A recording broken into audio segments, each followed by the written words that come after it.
I'm Richard Lloyd Jones, and this is Thinking with Somebody Else's Head. Every man dies, but not every man really lives. That's how poet William Ross Wallace put it. That should give us pause here in our hectic, commercialized and materialistic world. Are we really living? And what would that mean anyway? Is there more to living than just getting by, as my parents would put it? Well, that's a lot of questions that don't have easy answers, which is maybe why we avoid them so arduously, by distracting ourselves with happy hours and blockbusters and diverse entertainments. And perhaps those questions are surging to the surface as I prepare to visit my parents in Canada, who are aging noticeably and I think might be asking those questions as they face the end of their lives. What's It All About, Alfie? Was the song that expressed that existential yearning and is a question for all of us at all ages. There is so much energy spent on just surviving that I'd like to step back today to consider life in a much deeper way, if you'll go with me there. Living a Life of Value, our program today on Thinking with Somebody Else's Head. I hope you'll enjoy the journey with us today. That rather weighty opening makes the mundane details seem so secondary, but some have said that it's in the details that life happens anyway, so let me get these essential details out of the way. Our website is at healingthroughconsciousness.com, and we have a Thinking with Somebody Else's Head Facebook page now, and would love you to connect with us there. We have to start using this social networking more effectively, so do join us and let's start sharing that really important information that can contribute to better living. Do that on our Thinking with Somebody Else's Head page. Join us there. Be great to have you join us. Well, perhaps I'm a little meditative today because I've just returned from a week and a half at our social project in Cambuquira. That's a small town about 350 clicks from my home base in Sao Paulo. We had a week with Dr. Kepi and meetings and excursions there, and then I stayed on for a few more days with some students in an immersion course where I and some colleagues led them into a deeper understanding of themselves and the world we live in. I'll be talking more about our social work there over the next little while. That is a really excellent program that's developing in Cambuquira through Dr. Kepi's Analytical Trilogy Science, and more to come on that in the next few programs. Dr. Kepi was talking a lot to us about his therapeutical experience with human beings from around the world and how we all hide ourselves from view. We clamp down on our talents and abilities and let just a small part of ourselves leak out through the barriers we erect to stop what we have to contribute in the symphony of life. And I too was stunned by a report sent to me by my good friend Leonard Berg up in New York about the serious mental health crisis going on in the United States today. How antipsychotic drugs are being prescribed in record numbers there, actually surpassing drugs used to treat cholesterol and acid reflux. These antipsychotics are now the single top-selling therapeutic class of prescription drugs in the U.S. And that got me thinking, there must be a lot of questioning going on, a lot of challenges being faced by human beings that are not being addressed very well through our media, through our work, through our experiences, even through our families. Now, of course, this massive doses of antipsychotic drugs are being pushed a lot by the pharmaceutical industry. My gosh, what a surprise that is, huh? Marcia Engel, the former editor of the New England Journal of Medicine, and a leading critic of Big Pharma, says that psychiatrists are in the pocket of industry, and there's a lot of mental health clinicians with ties to the drug industry. Well, that's very obvious. But I want to come back to this existential problem because I think this is an essential issue that needs to be addressed. We'll be doing that with Dr. Claudia Bernhardt-Pacheco, more specifically through a caller and her life experience. So you get an experience of trilogical psychoanalysis today. But first I want to invite Kerstin Arvidsson, one of the trilogical psychoanalysts in Kepi's clinic down here in Brazil. She's from Sweden, to talk a little bit about the personal issues that are being faced by human beings today. Let's do that first, then we'll get to Claudia Bernhardt-Pacheco in our second section of our program. If I'm just thinking now of many of the people who are listening to this program who don't have the benefit of doing analysis with you and Dr. Claudia Pacheco, and they're locked into this depression, this sense that nothing has value. How can we help these people I think it's this question of action, and I always stress this very much because I have seen it in practice that the moment the client puts herself or himself in action, starts to do something for other people, you can see an improvement immediately.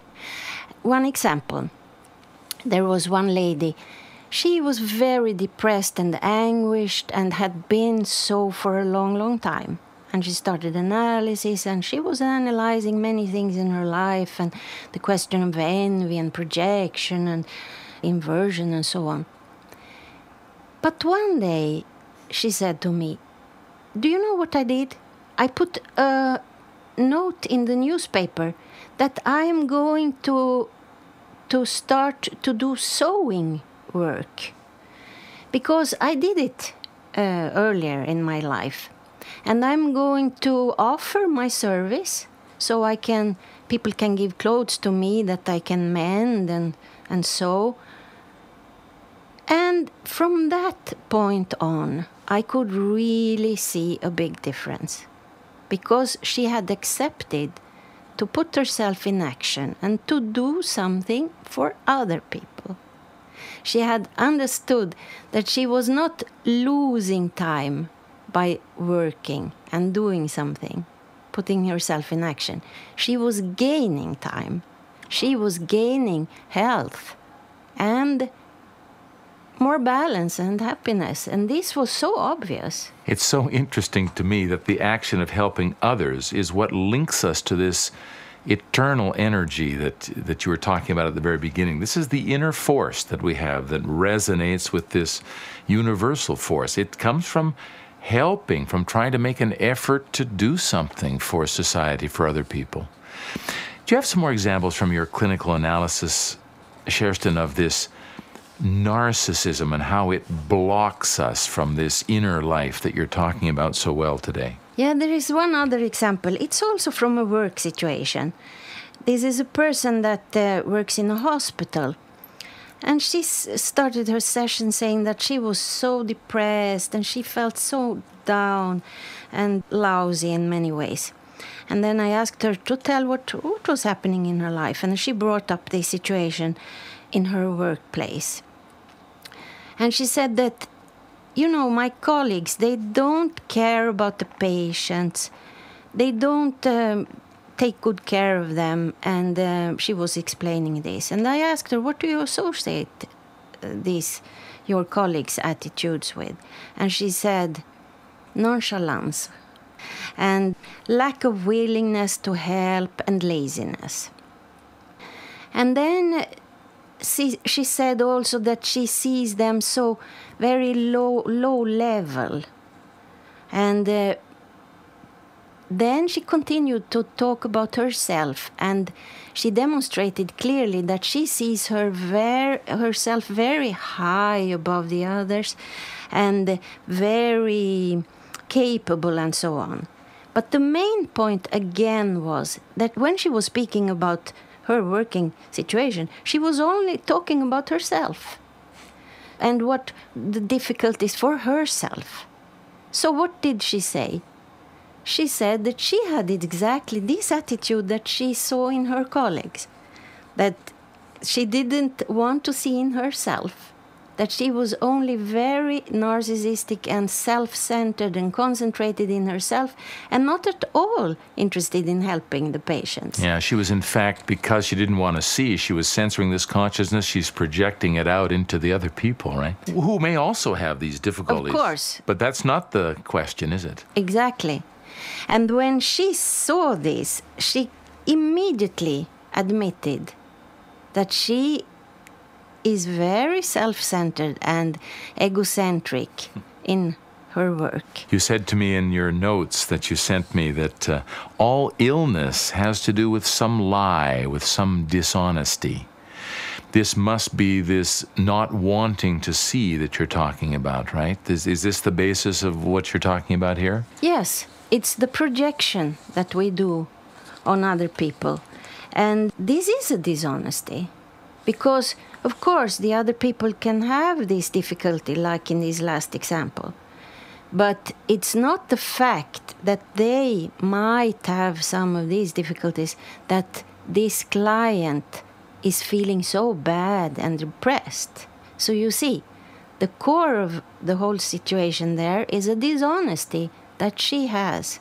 She is lying to herself. This must show up very much, this kind of not wanting to see, or these patterns of behavior must show up very much in families, Sherston, well, I know they do, because I've experienced them in my own family. So talk a little bit about what can happen in this narcissistic issue that we're talking about today in a family. Exactly, because I have some clients that bring this subject up frequently, the difficulties with children. And of course, this has many facets. But one point now that I have seen clearly is this narcissistic aspect. And how does it work? Because the mother, for example, is very much concerned about her daughter, what she's doing and what she's not doing, and how she's behaving, if she's happy, if she's not happy, and if she's doing something wrong, if it doesn't function very well at school. All her attention is on this child. Why is this happening? What we have seen in these sessions is that the mother is seeing her daughter as her possession. She is not seeing the daughter as an own being. She is not seeing the daughter as belonging to life. And I think this is like a very central question for parents, the relationship between parents and children. The parents sees their children as their belongings, and they should act in accordance to what the mother or father has in their heads. And many times they want them to be more perfect than they themselves. Also building up a big delirium about how the child should act and should be. Yes, you're fantastic. You can be anything. You can do anything. You just need to go and jump into life and all beautiful things will happen. And accomplish what I didn't do. And we have a lot of this in Canada with hockey mothers and fathers, pushing their children to be the stars that they wanted to be in their own lives. Let's finish with this question, Sherston. What happens to us as we begin to access this inner reality, as we begin to diminish the layers of censorship and begin to see what's going on inside us? What happens? What's the process that happens with clients? This is very beautiful because there is an expansion. And one client explained this very, very clear, I think. She said, when I started to see how irritated I am all the day long, with many people, with situations, with small things, with big things. Okay, she said, in fact, it was like, 1 point only. But this thing, when I accepted it, it made an expansion in my life that is incredible. Some people even describes it like an inner illumination. And there we come to the point, what is consciousness? It is an inner light. A contact inside, right? And also a contact with something higher. Thanks, Sherston. That is very fertile land to explore. Kepi has suggested, though, that we are preventing ourselves from knowing through corrupting our own minds. And how do we do that? When we corrupt our connection with true knowing by refusing our knowledge of God. And that we explore constantly here on Thinking with Somebody Else's Head. Well, time for a break. Dr. Claudia Bernhardt-Pacheco joins us next to help us consider what it means to live a life of value. You're listening to Thinking with Somebody Else's Head. We are on the Positive World Radio Network. Very happy to be here, and we're back in just a moment. Thinking with Somebody Else's Head is on the Positive World Radio Network. Hello, I'm Richard Lloyd Jones. And we are talking today about life. Well, we always talk about life, but today we're talking about living a life of value. Today we want to go a little bit deeper, and what I have here is an extract from an analysis that Claudia Pacheco conducted by phone with one of our listeners to our program named Tiana Bass, who is from the former Yugoslavia, is a spoken word artist. And she had a question, sort of an issue to deal with about relationships. And this will be a kind of a three-parter today and very interesting for you. So, Claudia. Hello, Tiana. Hello, it's so nice to meet you. You know, I've read, I didn't actually read your books, but I read so much about them. For example, especially Women on the Couch. It's a difficult experience for average women to read my book. It's if you have gone through this experience already, this is a good sign. You are definitely not a stranger to me. I really love your work. I admire you as a woman. I admire you as a scientist as well. So let's try to talk a little bit and see in what way I can be helpful to you. Yes. Well, you know, like I said, you know, the topic of the conversation, I'm very much interested in the pathology of a human relationship, I would say that. Not just romantic, especially romantic relationships that are, in my opinion, the most complex. That's just how I've experienced them. And I've been just recently involved with somebody with a narcissistic personality disorder.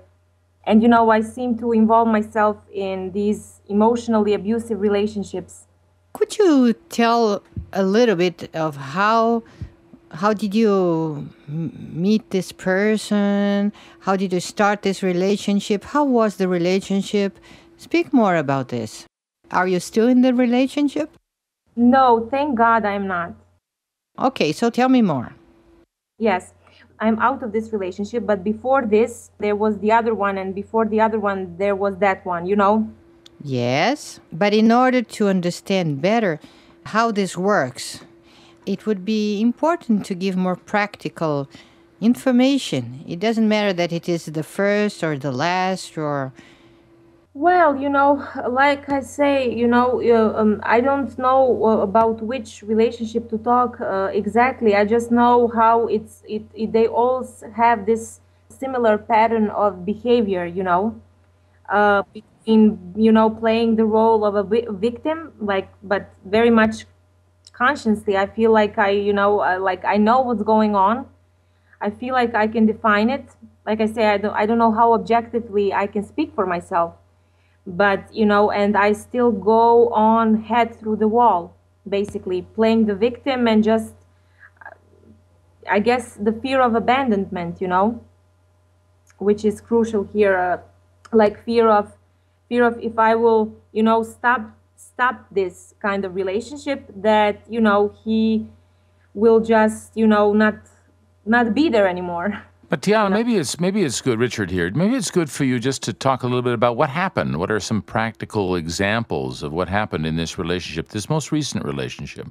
What was happening, the day-to-day experience that you were in with this man? In practical terms, there were just lies from his side, but I knew that there were lies, you know. From practical experience, you know, just like being with him on a daily basis, or just being in him you know, at his place, and just seeing the behavior, you know, I could see that he is a man with parallel relationships, somebody who has many women at the same time. For example, I'm thinking that I'm sharing a lot with this person, you know, we are supposed to be boyfriend and girlfriend, and he goes out to take his phone call, but actually out of the building, not just in a private matter to go in a hallway or something like that. You know, all of these things bothered me. Were you living with him, sharing your life? For how long have you been with dating him? Yes, I was involved with in this last relationship for 2 years. You know, for a while he was in the same country, then he had to go for his work, and it became a long distance relationship. But for 7 straight months, we had an intense relationship where he made a lot of promises, where he just kind of opened himself up, shared so many information about his childhood and different things. I opened myself up because of my previous relationship before him. I was thinking, okay, maybe something better. And Where did you meet him? just in my country, in my hometown. But does he have the same profession as you? Are you afraid that he would listen to our conversation? That's why you are afraid to tell more things? Yes, he probably will. I am now, no longer with him because, of course, like I said, he has parallel relationships. So, So you said that in your previous relationships, this pattern was there all the time. well, I don't think that the previous guy was, such a serial cheater or whatever you call this. But this is where my pathology comes about. I attached myself so strongly.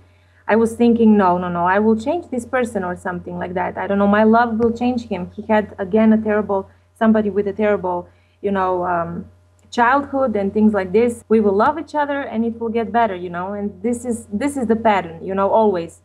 Where I can walk away, I come to the intersection and I can walk away, but I am terrified of abandonment, I guess. I don't know.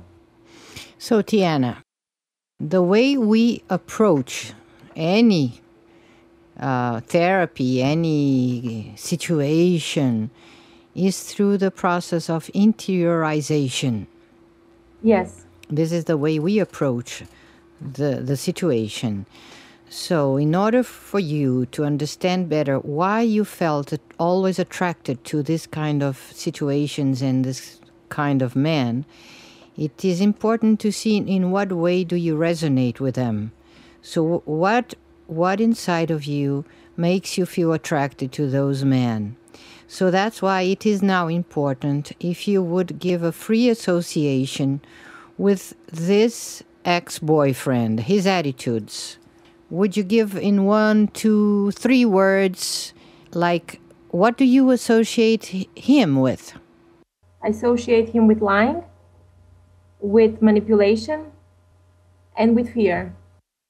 So you are afraid of him? I do have fear now, even now talking about it. I cannot believe that, before him, there was also a problem, and these people like him, of course that he's also fearful. I have no doubt about that. I have no doubt that he's only a human being, but it's just so sad to me, because I would never do that on that. I do certain things to me, I know that I am self-destructive through these kind of relationships. Otherwise, I feel I lead a successful life because I do enjoy what I do in life, but it seems that it's not fulfilling enough. Maybe I need to heal something inside of me, that was broken. Tiana, now let's try to change the focus from your boyfriends to your inner life. Yes. Now it is important that you kind of forget about them, and we just use the associations as a bridge to know what is inside of you, hidden there, that is bringing you so much trouble. So you gave 2 important associations. You said lying and manipulation. So probably you see this person lying and trying to manipulate the truth. Yes, yes.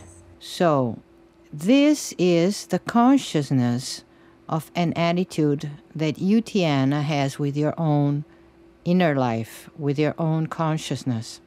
Yes.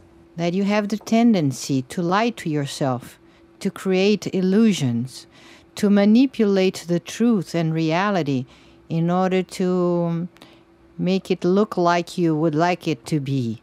And that you are very much afraid to see that you do that.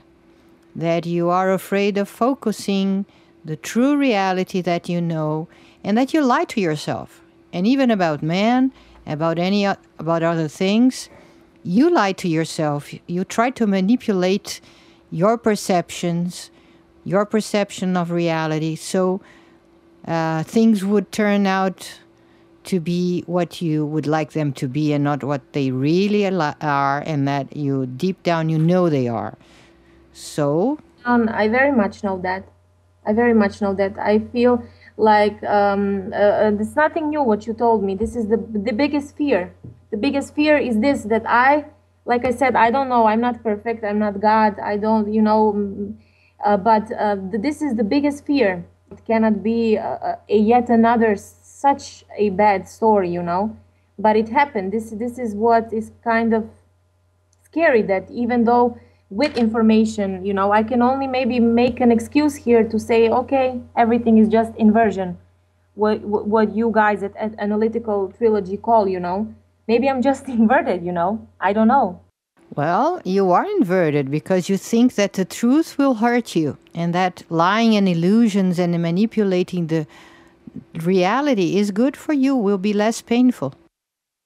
I guess, I went through war in ex-Yugoslavia, so since I was very little, maybe that kind of helped, all of this pathology because since I was a little girl, I've been told lies, not by my family, but by the government. And, we were Serbs living in Croatia, but we were, how do I say this? We were Serbs from Croatia. We were ethnic minority there, And when the war came, there was ethnical cleansing from the side of Croatian government, and we had to leave. So from early on, I had to be kind of undercover. Wherever I went, I was undercover, because being a Serb was very bad, In war, everything is bad. There is no good in war, But from early on, I had to kind of live my life undercover, because from age 10, I've become a refugee. So wherever I went, I had to lie about who I am, because they would not take us or feed us or whatever, So you see the world as an enemy of yours? Maybe. maybe I do, And the danger, Tiana, is that you don't see anymore when you are being enemy of yourself, when you are acting against your life. Exactly. I can give, to some kind of, when I feel that something is neutral or something is outside of my life, I can even give a smart advice. I can even write a smart song, what you would call a smart song. I'd like to at least use this artistic side of me as something good, But what do you do now for living? Where do you live? What do you do, Tiana? Right now, I live in one other ex-Yugoslavian country. It's called Slovenia. We own a restaurant here and a coffee shop. Is where I help my family. But just recently, my album came out. It's called Playground, and I'm very much involved in the process of making as many shows as I can live. This is what makes me extremely happy, to be, to perform live in front of the audience. Or, yes, I would say that this is the biggest fluid that I get, just being closed in the studio or just write a song in my apartment. It's also very much like a therapy, but to really share this live on the stage, you really feel the energy of people is, if I didn't do that, I don't know where I would be today, Mm-hmm. And so you compose and you sing songs? Yes, I do spoken word style and singing. It's something similar, rapping, spoken word. I write lyrics, I write melodies, I sing, I do spoken word. And what do you think about music, and what do you want to express through music to people? What in general do you say in your songs? What do you want to do with arts? Yes, with arts, this is like my sanctuary. This is where I'm most honest. I would like to express just my anguish and my feelings. I wouldn't say that there is one specific topic. I've been talking a lot about war in my songs, but there are many different topics that one woman experiences through her life, And do you have any wish or ideal to bring a message to your fans and to your listeners, to humanity, for instance? Yes. To help